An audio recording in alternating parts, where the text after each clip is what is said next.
In 1852, 22 immigrants sailed these waters looking for a place to land.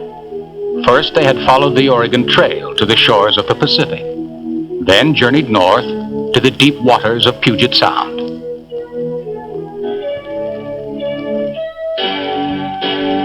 In this land of tall trees and tall mountains, in this land of abundant water, 10 adults and 12 children began a settlement that in time would become the largest city in the Pacific Northwest and one of the most active seaports in North America.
With other American cities, Seattle is quite young.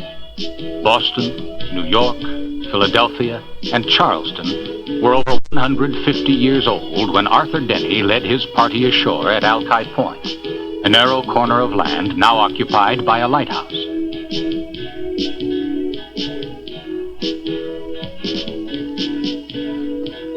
Fierce storms on the point caused the original settlers to relocate in a sheltered bay nearby.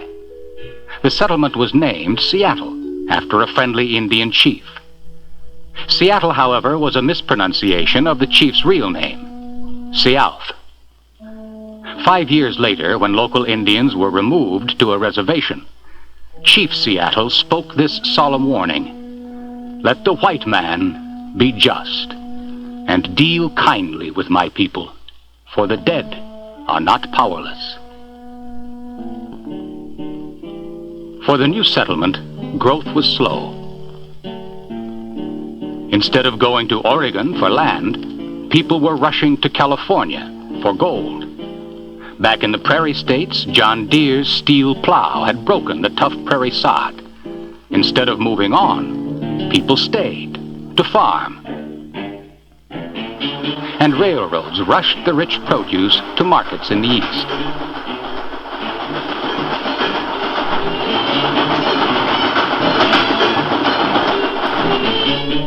When the Civil War broke out, the situation became desperate.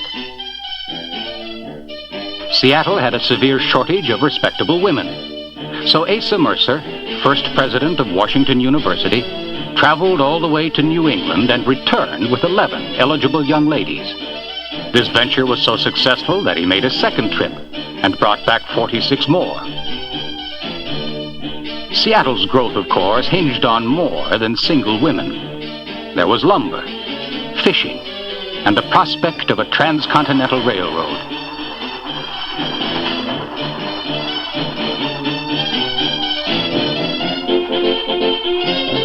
But the Northern Pacific stopped at Tacoma. Undaunted, the citizens of Seattle began to build their own railroad.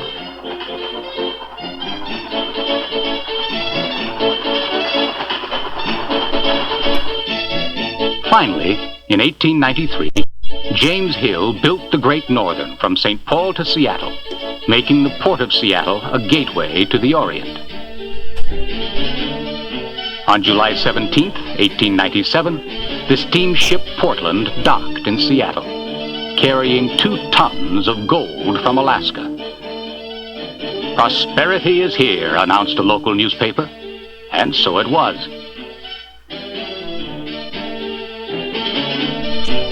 The stampede to the Klondike made Seattle the center of trade in the Northwest.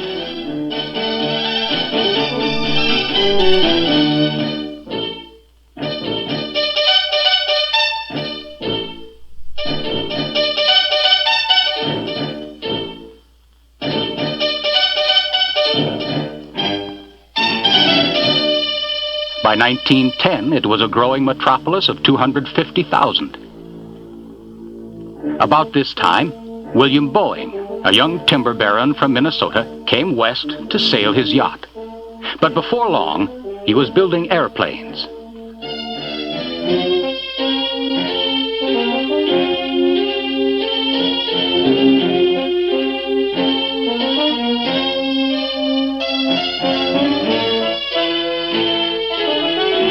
By the 1930s, the Boeing company was a leading innovator in research and design. Then came World War II, and with it came one of the most celebrated planes in aviation history, the B-17, the Flying Fortress. Its famous profile, its versatility, and its tremendous stamina made it a legend. Designed for long-distance bombing runs over Germany, it gained a reputation for being able to suffer severe damage and still limp back to base.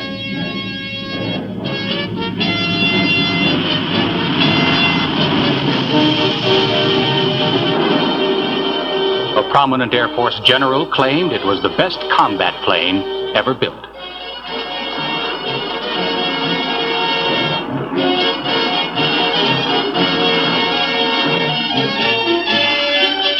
With the B-17, and later on the B-29, the war effort swelled Seattle's population to 500,000, and 1/5, or 100,000, worked at Boeing.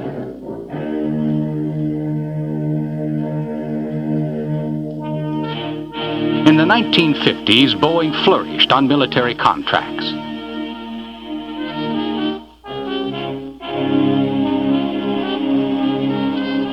Then, in 1959, it introduced the 707, a passenger jet that cut flying time in half. It was the first in a series of jet aircraft that revolutionized domestic and international travel.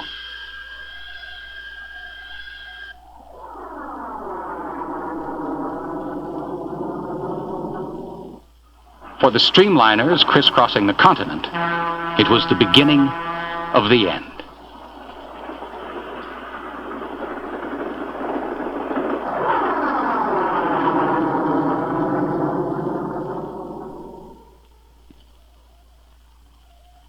Boeing's humble beginning gave little hint of the giant it would someday become. Improving the old, inventing the new, testing and retesting, Boeing has captured the world market. It is the #1 manufacturer of commercial aircraft, and it is by far Seattle's #1 employer.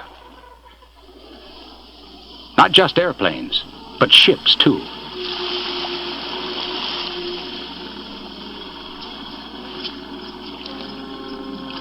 A sheltered harbor and deep water port have made shipping and shipbuilding a big part of Seattle's history.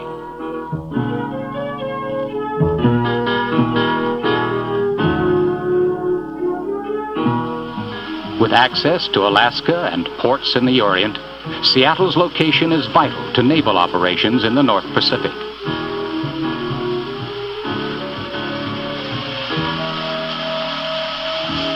It's also a port of call for cruise ships going to and from Alaska.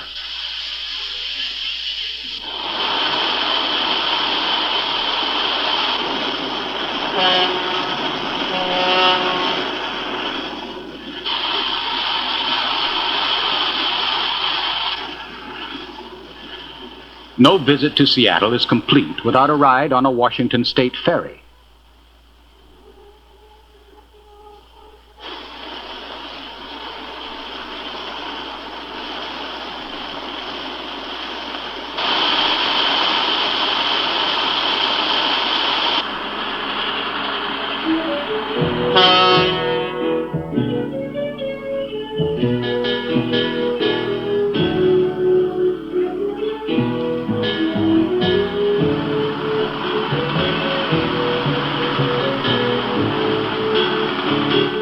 They are moving bridges, linking the city to islands in the Sound, to the Olympic Peninsula, and to Vancouver Island in Canada.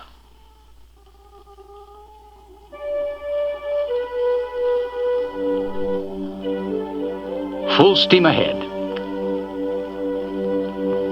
A relic from the past, the steamship Princess Marguerite makes daily round trips to Victoria, the capital city of British Columbia.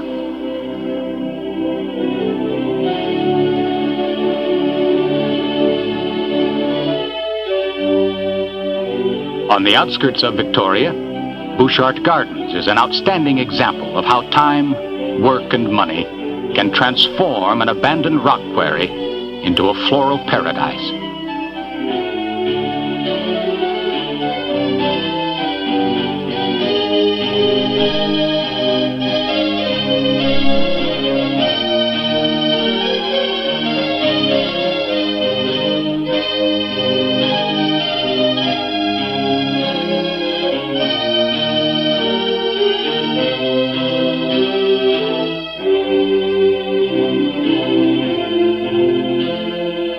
On Blake Island in Puget Sound, Tillicum Village recreates some of the life patterns of the original inhabitants.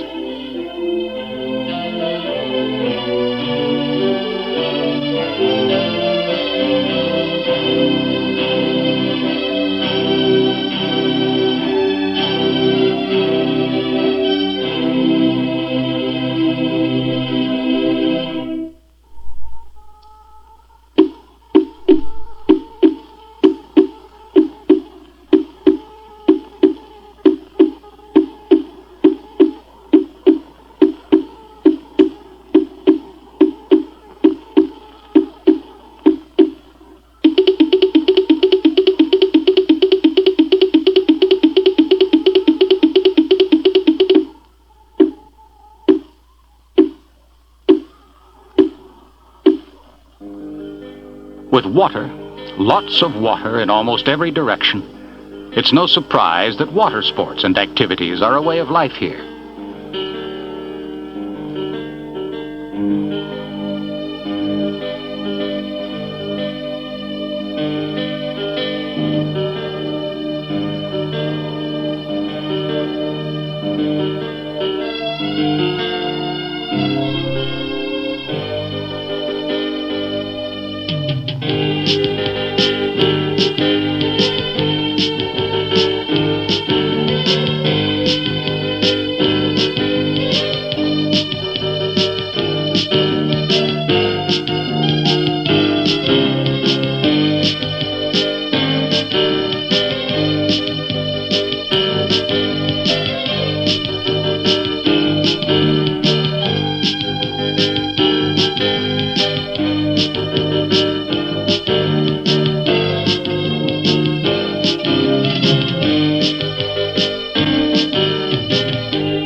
Some people actually live on the water, on houseboats along the shores of Lake Union and Portage Bay.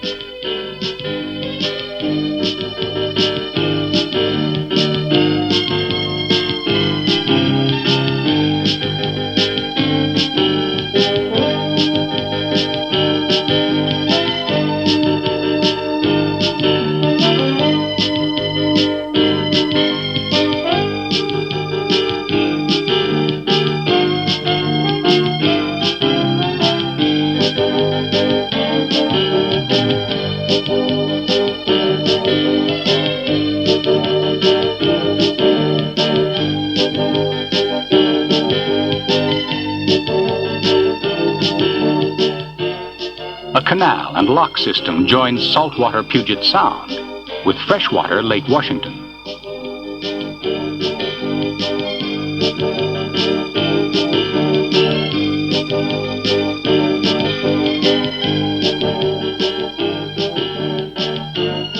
A favorite pastime is watching boats pass through Ballard Locks.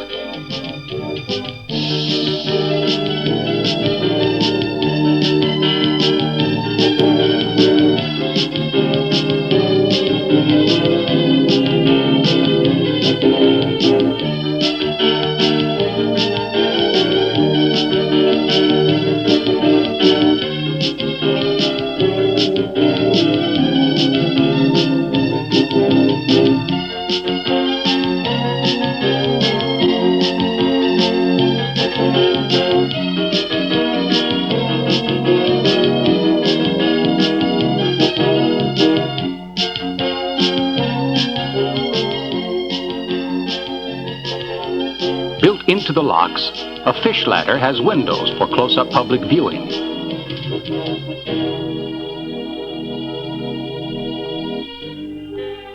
For king, silver, and sockeye salmon, for steelhead and cutthroat trout, it's the beginning of their strenuous run to spawning grounds in the foothills of the Cascades.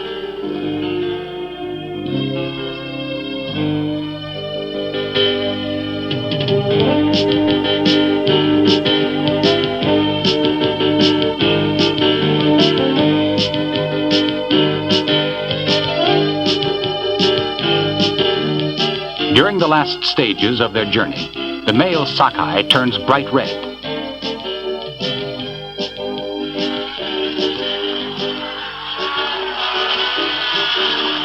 For boat watchers, the highlight of the year is the unlimited hydroplane races on Lake Washington. It's the culminating event of Seafair, Seattle's 10-day-long salute to summer.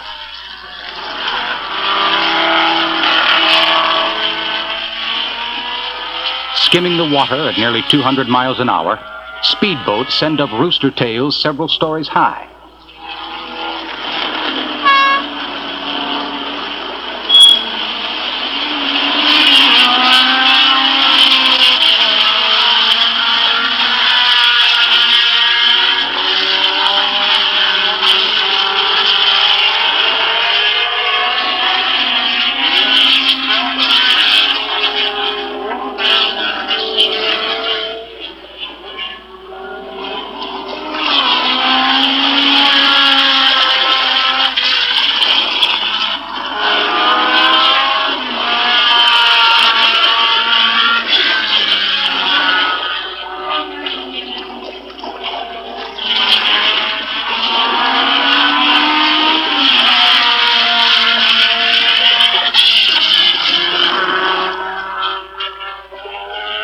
The race for the Freedom Cup is just one of Seafair's many festivities and parades.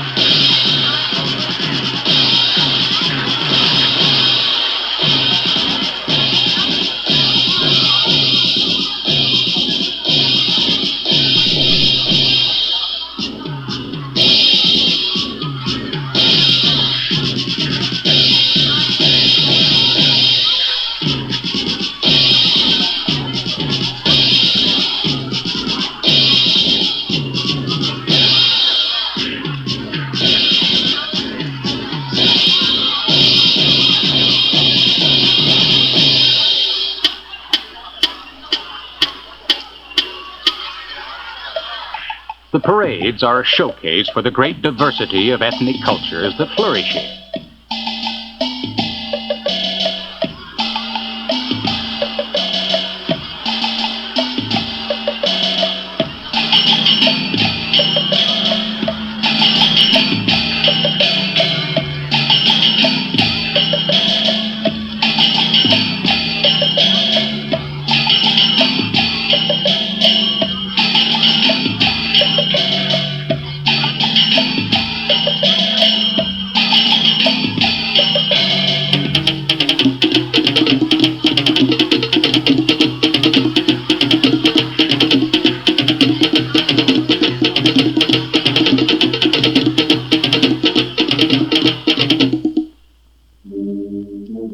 Around the turn of the century, a large number of Scandinavians migrated from Minnesota.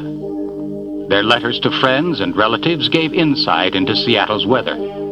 Soon after arriving, they wrote, "Come on out, there's no winter here." 6 months later, they wrote again, "Wait a minute, there's no summer either." Actually, Seattle's climate is moderate and wet. Mild winters, cool summers, and above-average rainfall.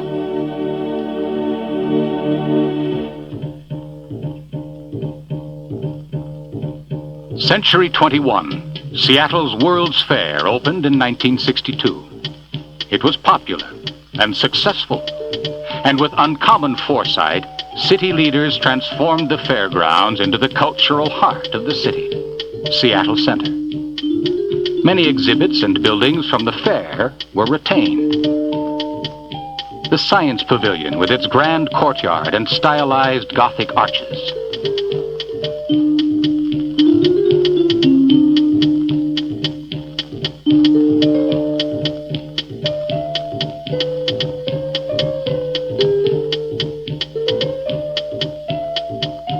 The International Fountain, where jets of water are synchronized to music.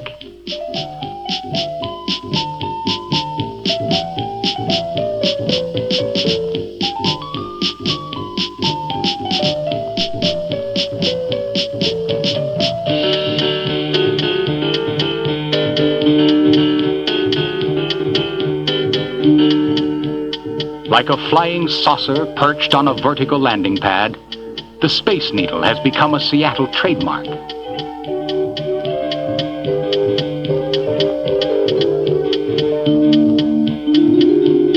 A monorail built for the fair connects Seattle Center with downtown.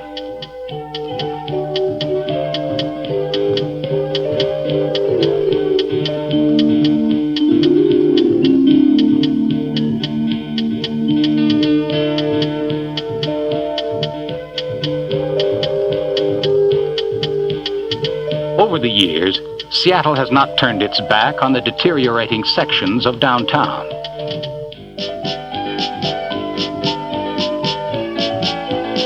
Pioneer Square has been restored to its turn-of-the-century elegance.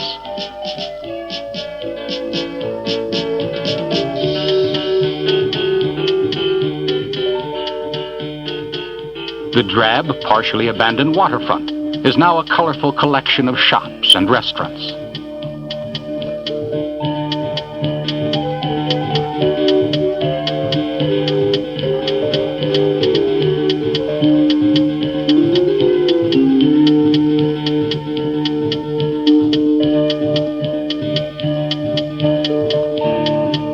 Just above the waterfront, Pike Place Market is one of Seattle's most picturesque attractions. It dates back to the time when farmers brought their produce to town in horse-drawn wagons, and fish sellers loudly hawked their wares.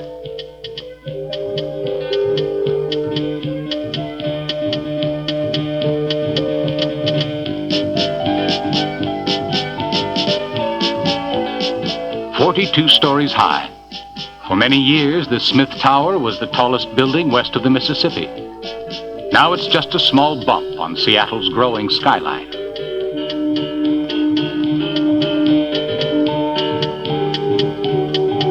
With a population spurt in the 1970s, Seattle became a major league city.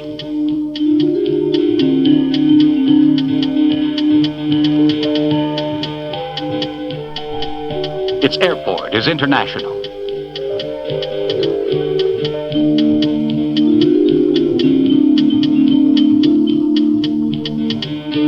For trains, it's the rail center of the Pacific Northwest.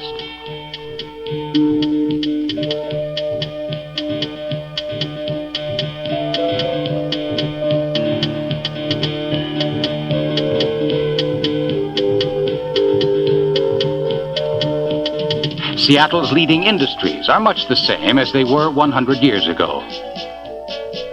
Lumber,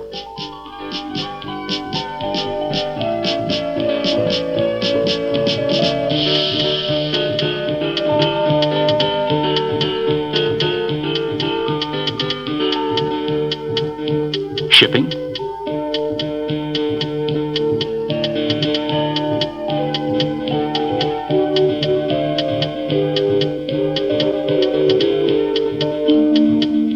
shipbuilding,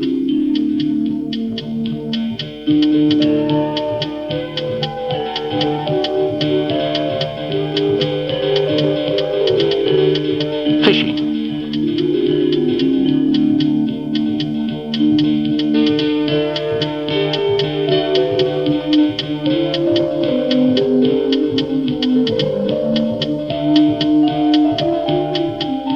a city within a city. Only 3 cities in the state have a larger population than the enrollment at the University of Washington.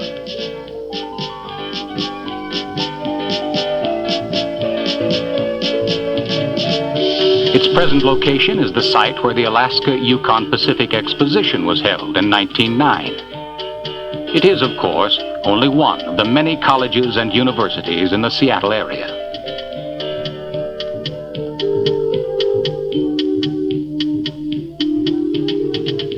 Like Rome and Lisbon, Seattle was built on 7 hills.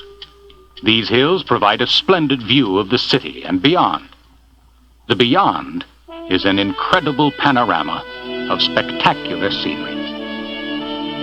Across Puget Sound to the west, the Olympic Mountains are silhouetted in the setting sun.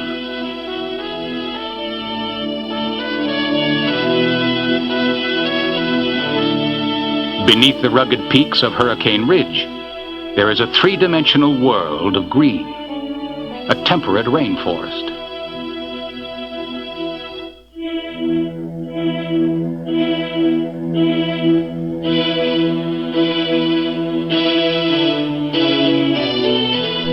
With 600 miles of trails and almost no roads, Olympic National Park is a primitive wilderness.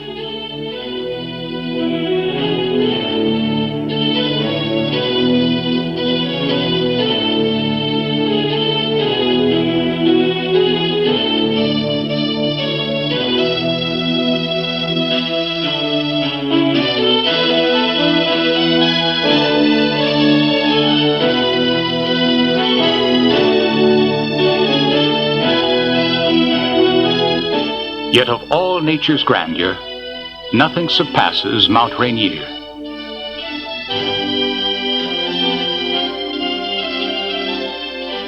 Over 14,000 feet, a volcano, dormant but not extinct.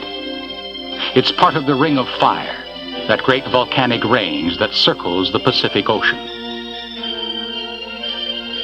Mount Rainier National Park is a treasure chest of nature's handiwork.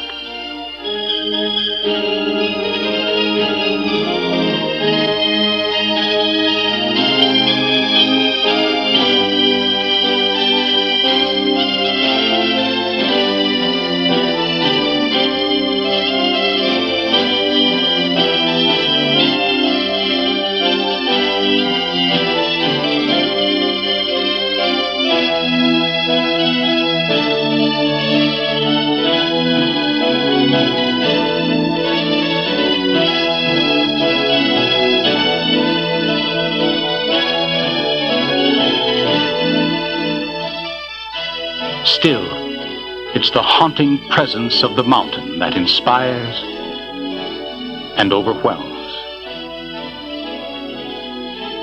Serene, somber, majestic. On clear days, this massive, broad-shouldered mountain dominates the city. Its size is deceptive. Mount Rainier is more than 60 miles away.